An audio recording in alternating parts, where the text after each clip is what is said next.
અખાત ત્રીજના શુભ દિવસે ખેડૂતોએ પોતાના ખેતરોમાં જઈને ધરતી પૂજન કરી હળ તેમજ ટ્રેક્ટર દ્વારા ખેડ કરીને નવા વર્ષના શુભ મુહૂર્ત કર્યા।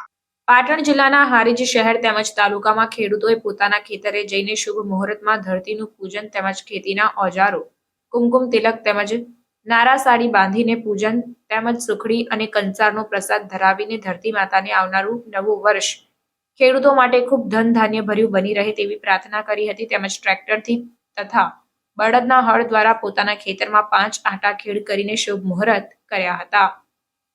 રિપોર્ટર વિરમ ઠાકોર।